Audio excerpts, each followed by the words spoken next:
आपली पात्रतेप्रमाणे आपल्याला मिळालेले पैसे आहेत.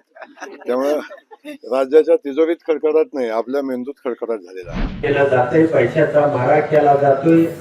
आपला तालुका गुलामगिरीकडे घेऊन जाण्याचं काम या मंडळींनी या ठिकाणी चालवलेलं आहे. यामध्ये जर आपण मोडलो थांबलो तर यांच्या विरोधामध्ये लढण्यासाठी माणूस नाही, आणि जर उद्या आम्ही आमदार खासदार मोडलो तर यांच्या या प्रवृत्ती विरोधामध्ये लढणारा माणूस कोण? आज परिस्थिती अजितदादाच्या पाठीमाग या महाराष्ट्रामध्ये भयानक आहे. आपण कल्पनाही करू शकत नाही इतक्या म्हणजे वेगळ्या पद्धतीची परिस्थिती या राज्यामध्ये तयार झालेली आहे. म्हणून आपल्याला सामर्थ्यानं लढावं लागेल. तुम्ही दिलेली शक्ती हीच आमची पुढची लढाई असणार आहे. निवडणुकीमध्ये कोण उभा आहे कोण नाही याही पेक्षा या तालुक्याची ताकद या महाराष्ट्राला या जिल्ह्याला आपल्याला दाखवून द्यायची आहे. हे मोडावं, हे संपावं, हे नेतृत्व आपल्याला गुलामीकडे घेऊन जावं, कुठंतरी उद्ध्वस्त व्हावं, ही विकासाची दिशा थांबावी, अशा पद्धतीनं अनेक घटक या ठिकाणी प्रयत्न करतायत. सातत्यानं सरकारच्या माध्यमातून तुम्हाला देण्यासाठी काय नाही. मी त्या विधिमंडळामधला एक सदस्य आहे. 13 महिन्यामध्ये 13 रुपयाचं सुद्धा काम यांनी या तालुक्यासाठी केलं नाही आणि करूही शकत नाही. तुम्हाला देतो म्हणतील चंद्र तारे डोंगर नदी समुद्र सगळं आणू, पण त्यांनी गेल्या निवडणुकीपूर्वी 2 वर्ष अशा पद्धतीनं या प्रशासकीय मान्यतेचं आणि कामाचं भूमिपूजनाचं टेंडरचं आणि घोषणेचं, त्यामुळं रस्त्याची कामं 73,000 कोटी रुपये म्हणजे जे पुढच्या 5 वर्षामध्ये लागणार आहे ते सगळं खर्च आज तिजोरीमध्ये खडखडाट आहे. भयानक परिस्थिती आहे आणि अशा परिस्थितीमध्ये म्हणजे राज्य जवळजवळ बंद पडलेलं आहे. पण यांच्या सरकारच्या पोलिसाच्या प्रशासनाच्या जोरावरती हे लोकांना दाबून ईडी बिडी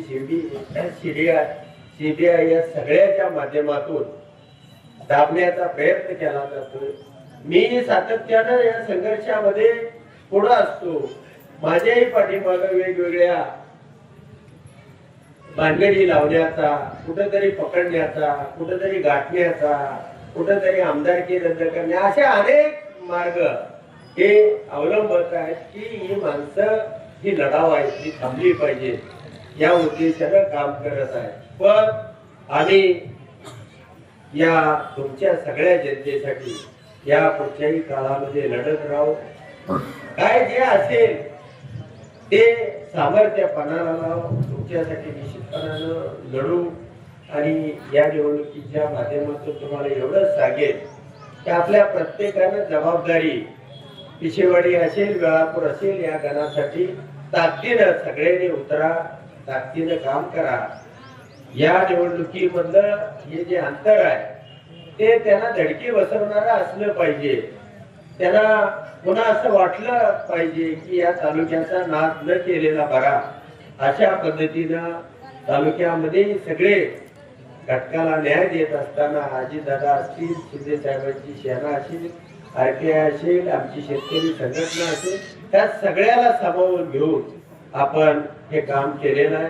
अनेक आपल्या तरुण मुलं या ठिकाणी काम करतायत. जवळजवळ 470 महिलांना संजय गांधी निराधारचा आपण हे केलेलं आहे.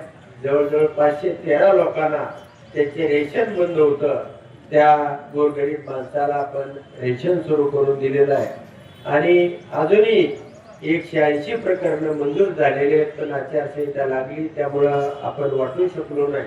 तर अशा सगळ्या समाज घटकाला आपण पोहोचण्याचा, त्याला आधार देण्याचा, संजय गांधी म्हणजे ज्याचं वय झालंय, ज्याला आधार नाही, त्या माणसाला कागदपत्र काढण्याची शक्ती नाही किंवा हेलपाटे मार काय काय काय